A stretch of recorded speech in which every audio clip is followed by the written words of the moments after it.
Hey guys, it's Des, your video game guru, and today I'm going to tell you why Rockstar's Red Dead Redemption 2 is setting the new standard for the open world game. Let's go.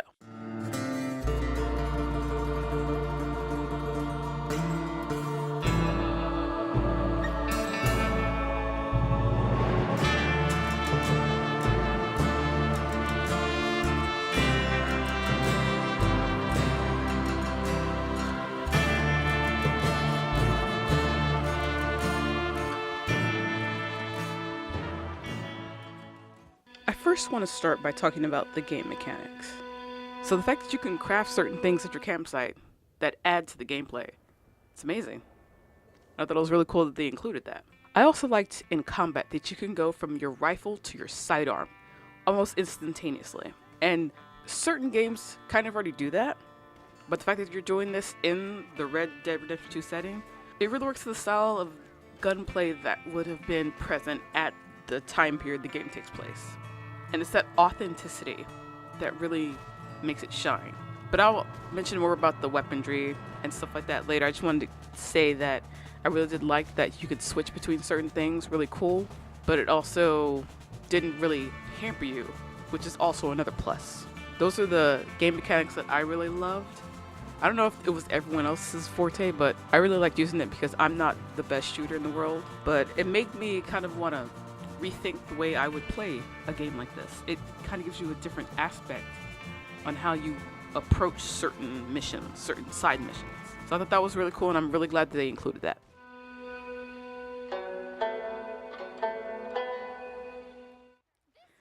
The NPCs in this game have completely outshined any NPC experience I've ever had in my somewhat short life. Just riding around the map, and all of a sudden you get this little white little dot on your radar with the little signal thing that pops out of it, and you ride towards it, and it's someone who's either in trouble, someone who's looking to rob you, someone who may be dying. It didn't matter the situation. The organicness of these experiences, I can't even really put to words. It gives so much more things to do in this world besides just the main missions and the side quests. Each town you ride into has a completely different set of NPCs that you can interact with.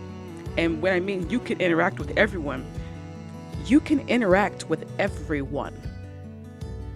From the saloon owner to the drunk on the street, you can have a conversation with everybody.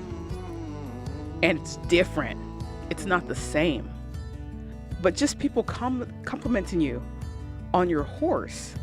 Like if it's a bad horse, there's a really elegant looking horse. They're gonna let you know, and that's great.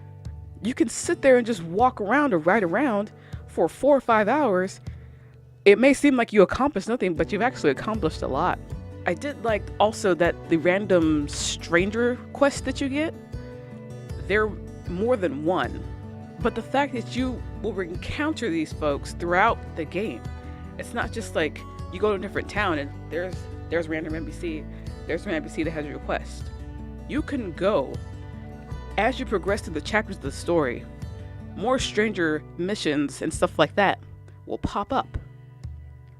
And let's say you want to take a break from doing a main mission, you don't want to get to it yet, you failed it once, you really don't want to tackle it again. You can go off and finish one of these random stranger encounters, get some fresh eyes, go back to what you're doing.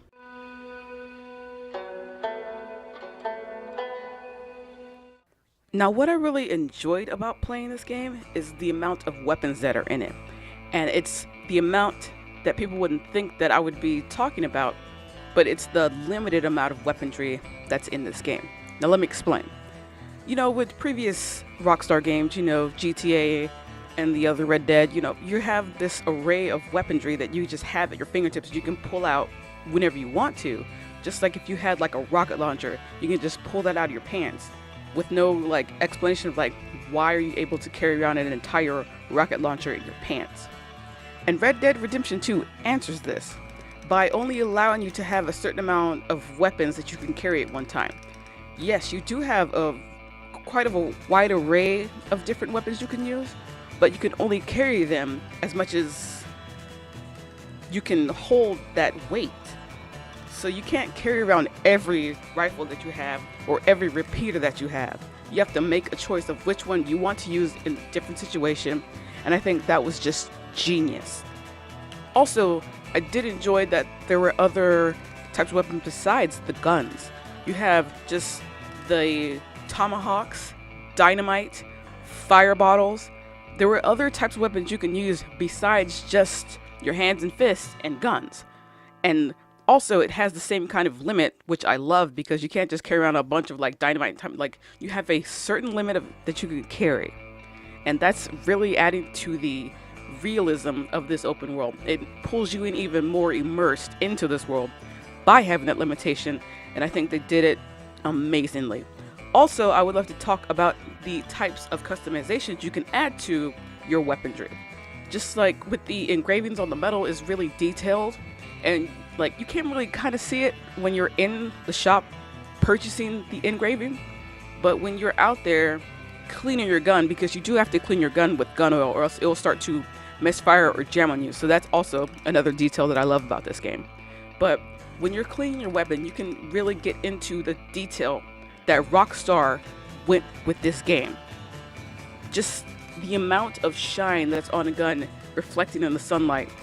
And it's how you would think it would look in the real world and in real life. And it was amazingly well executed. And then the type of varnish you can put on your gun.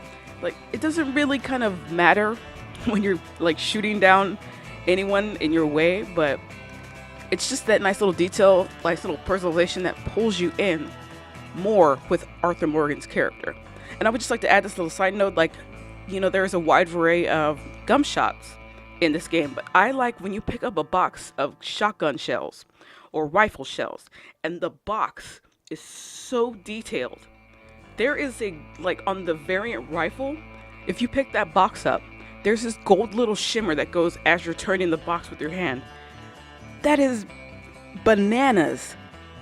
How that little detail, it may seem minuscule in the big picture, but to me, who loves open world details and loves a good narrative, it's the little details that matter. They say the devil's in the details, and Rockstar hit that hammer and nail amazing.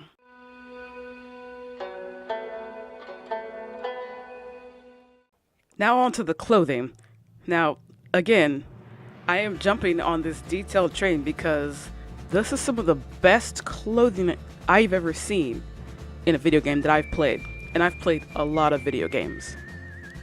Just the individual pieces alone, they stand out so much to make them look like they are not just one entire piece, because we've all played those games where it's an open world, you have a variety to customize your character, you customize them, and everything just looks like one piece. Also, with the amount of customization that could go into making Arthur Morgan look like you want Arthur Morgan to look is astounding.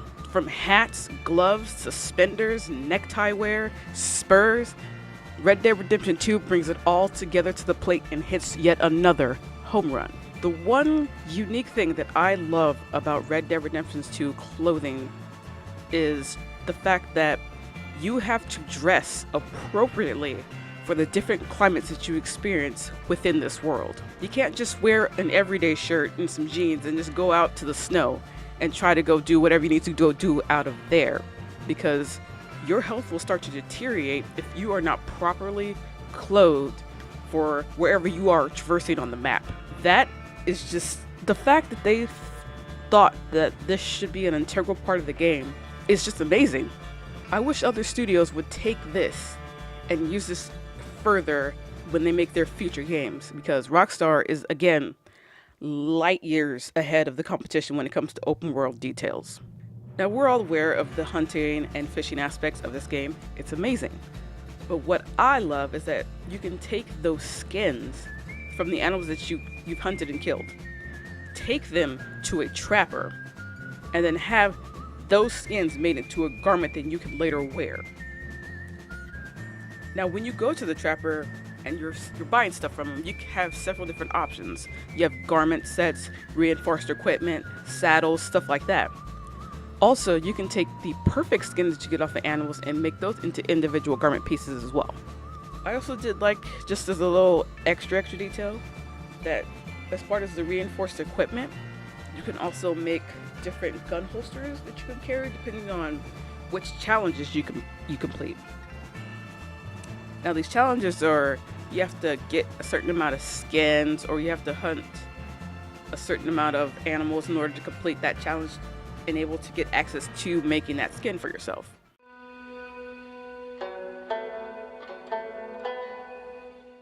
I've never felt so enthralled by the way the character arc of Arthur Morgan progressed throughout the game. Because honestly, coming in, I thought I was just gonna be, I can play either I'm a really bad desperado, I'm a really good guy with bad tendencies. But that's not really the whole point of the game. Because it's not really a big kind of factor unless like you encounter NPCs that know your reputation, then they'll look at you differently. Cool. But it's what happened with Arthur throughout the game that really had me intrigued, because when I first started playing the game, I thought, oh, this is just going to be another guy who's trying to save someone else, trying to find out that if he's doing the right things now, later in life. But it's so much more than that. The responsibility that you have on your shoulders as playing Arthur Morgan, it's a little intimidating at first, to be honest. You think to yourself, if you can actually be able to handle all the adversities that come towards you and be able to persevere into the next step that you need to get to in order to get away from the law. Arthur Morgan's story actually enhances Red Dead Redemption, if you're willing to believe that. Because after finishing Red Dead Redemption 2, going back to Red Dead, a lot of things just make more sense. You understand why Dutch's gang split up. You understand why Dutch Vanderlyn is the way he is in 1911.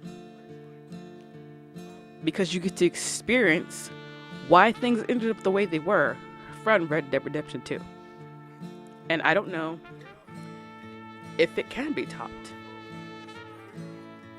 This might be the apex of where Rockstar's storytelling is. They've made a beautiful game. And it's an amazing experience. I don't know if others will be able to touch it.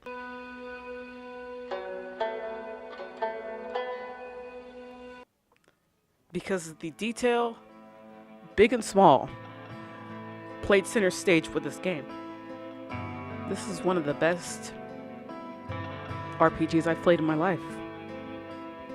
And I highly recommend that anyone above the age of 17, of course, because this is an M-rated game, that anyone plays this game and tell me that you are not enthralled with this story. That you are not impressed with the weapon systems and how you're able to switch on the fly from your rifle to your sidearm. Customizing your horse, that you actually have to take care of the horse, or else the horse will die. You have to take care of yourself, or you will die. There's so many elements to this game that make the immersion just amazing. I really hope you guys enjoyed this review. I enjoyed taking like 4 months to make it. Sorry about that, been kind of busy. But hopefully this year I will bring you even more lovely reviews like this one. I really hope you guys enjoyed this review. I enjoyed taking 4+ months to get it out, but I've been a little busy, so sorry about that. But I highly recommend that you pick up this game because it's going to be one of the best games you've ever experienced. This has been Dez, your video game guru, and I will see you later.